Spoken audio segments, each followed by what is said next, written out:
Kalau menurut saya ya saran, karena kita memiliki wilayah yang berbeda dengan daerah orang lain, jadi kebijakan itu sesuaikan dengan porsinya gitu kan.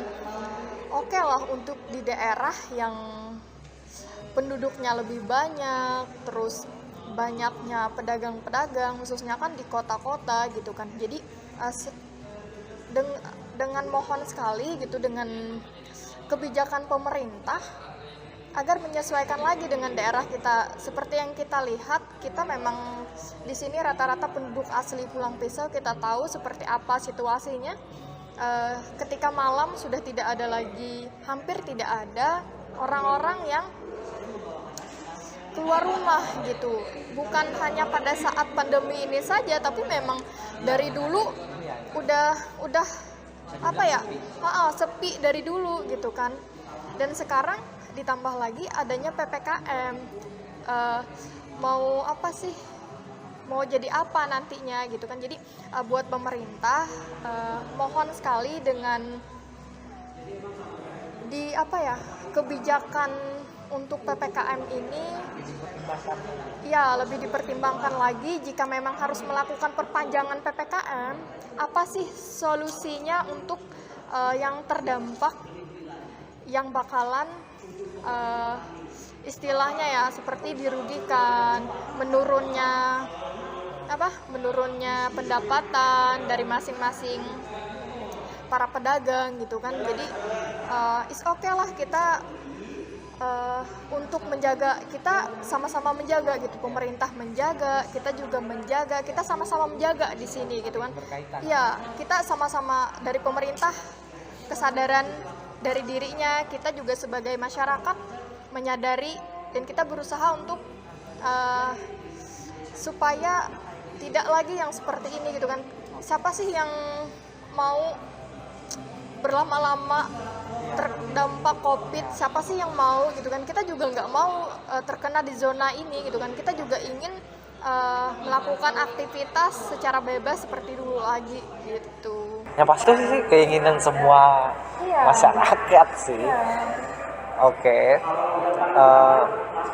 Berkaitan dengan PPKM di Pulang Pisau, kayak ada nggak kita, kalau saya pribadi sih jujur nggak ada sih kayak mendengar sampai adanya cerita-cerita atau kasus-kasus tragis ya seperti yang terjadi di luar sana, yang kita tahu, yang kalian tahu sendiri juga, tentang apa ya, antara aparat versus warga.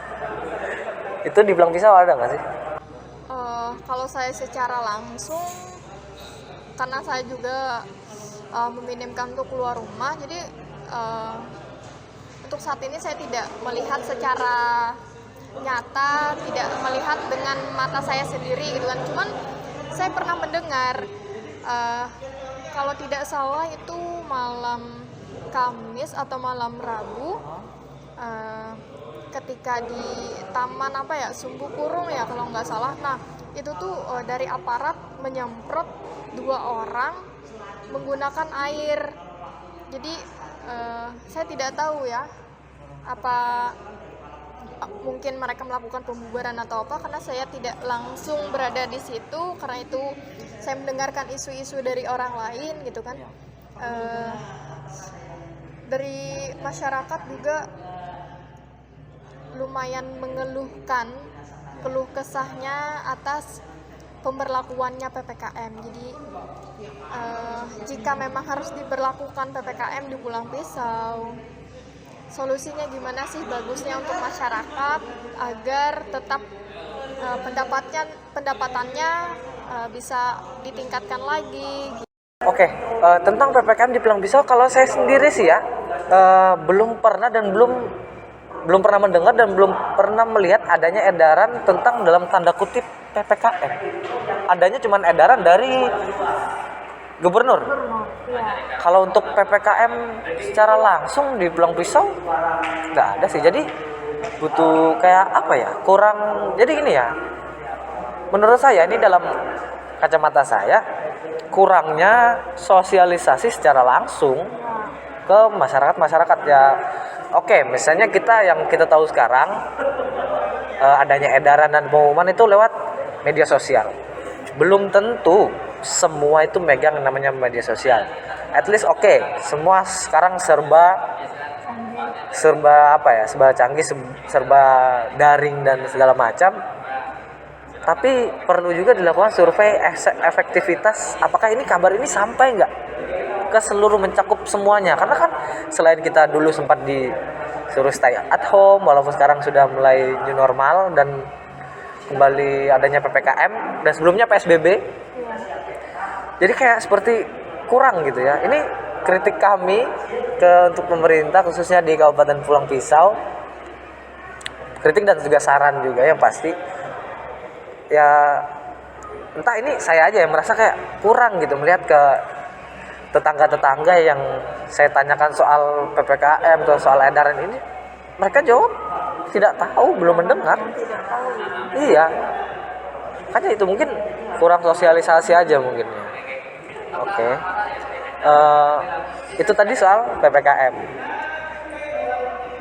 Untuk soal ini gimana sih maksudnya tentang pandangan kakak sekarang nih di Pulang Pisau ini dengan adanya patroli lalu yang disampaikan, saya pernah dengar pokoknya setiap toko atau pelaku usaha yang ada di Pulang Pisau jam 8 malam sudah tutup.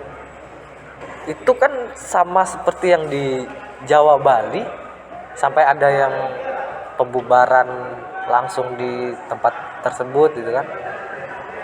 Itu gimana maksudnya di Pulang Pisau, apakah itu efektif juga? Karena kan ya kembali ke yang tadi, yang itu tadi, kita belum menemukan dan melihat langsung adanya edaran tentang PPKM, dalam tanda kutip PPKM ya. Karena kan yang beredar itu dari SK Gubernur. Itu gimana? Tapi sebelum lanjut kita minum kopi dulu. Kita minum kopi dari Wata Cafe.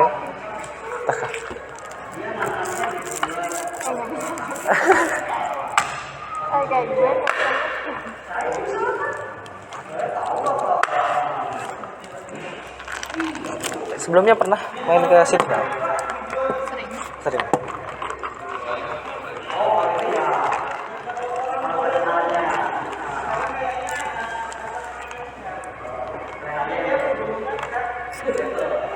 Oke, kita lanjut lagi. Oh ya, sebelum masuk ke ini apa? Sampai mana tadi pembahasan kita? Buat kalian, hati-hati, Wata Cafe bisa menghipnotismu. Sampai lupa. Jangan lupa datang ke Wata Cafe. Oh ya, tentang ini berlakunya patroli dan pembubaran langsung. Maksudnya gini, kita ambil sudut pandang seperti yang di Jawa Bali sampai ada langsung pembubaran. Itu gimana kalau misalnya memang diperketat di Pulang Pisau harus seperti itu? Kita kembali lagi ya melihat kondisi dan keadaan. Tentunya di Bali dan di Jawa kita tentu sangat berbeda. Di sana adalah kota-kota yang penduduknya memang sangat banyak, dan juga Bali sering adanya negara asing yang masuk ke dalam gitu kan. Jika di Jawa dan Bali dilakukan PPKM, menurut saya sih oke-oke aja gitu kan. Akan tetapi untuk daerah kita sendiri, kita tahu, kakak juga tahu gitu kan sebagai pemuda di sini, bahwa Pulang Pisau ini penduduknya itu sangat sedikit, dan juga melakukan aktivitas di luar rumah itu bisa kita lihat gitu kan. Bisa kita hitung dalam bentuk jari gitu kan, saking sedikitnya yang melakukan kegiatan di malam hari gitu kan. Mungkin anak remaja yang suka nongkrong, terus ada yang bekerja dari pagi sampai sore, mungkin bisa berbelanja ketika malam gitu kan. Jadi kalaunya diharuskan PPKM sampai pukul 8, menurut saya sih kurang efektif gitu kan. Iya, harus dipertimbangkan lagi. Karena apa? Kembali lagi dong, kita melihat kondisi, keadaan, situasi, tentunya kita berbeda. Jadi pemerintah harusnya dengan bijak gitu kan, untuk mengatasi tiap masing-masing daerahnya. Memang sih di edaran dari gubernur itu memang harus dilakukan PPKM sampai pukul 8. Tapi kan dikembalikan lagi ke masing-masing pimpinan daerahnya, karena itu tadi menyesuaikan dengan daerahnya masing-masing gitu. Jadi kalau menurut saya sih kurang efektif juga sih sebenarnya ya. Dan juga banyak aparat yang datang mungkin dari beberapa mobil, terus ada yang pakai bis gitu, karena ya ada TNI, mohon maaf, ada TNI, Satpol PP, terus ada kepolisian gitu kan, banyak sekali gitu kan, untuk mendatangi tempat lokasi yang sudah di luar jam yang ditentukan. Akan tetapi jika kita dilarang untuk melakukan kerumunan, kenapa dari pihak aparat ketika mendatangi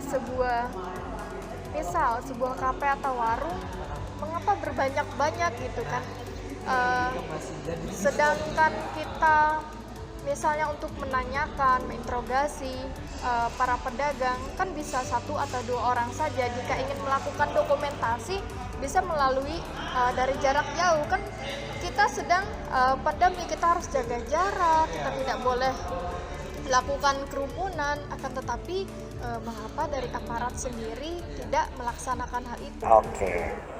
Iya ya. By the way itu banyak sekali, kayak saya pernah lihat di, contohnya kayak yang sering-sering dilihat aja ya, kayak kebetulan kan di sebelah rumah saya itu juga kan ada rumah makan. Tapi jam 8 itu sudah tutup. Mereka datang berbondong-bondong dengan beberapa mobil. Ya mungkin benar sih mereka dalam tanda kutip rombongan banyak. Tapi kayaknya masih terlihat kok mereka seperti menjaga jarak dan yang lain, nggak tahu ya selebihnya. Pasti kan ada terlibat juga ambulan. Jadi kalau misalnya terdapat pelaku usaha belum tutup pada jam yang ditentukan, mungkin akan direpit tes langsung di situ mungkin.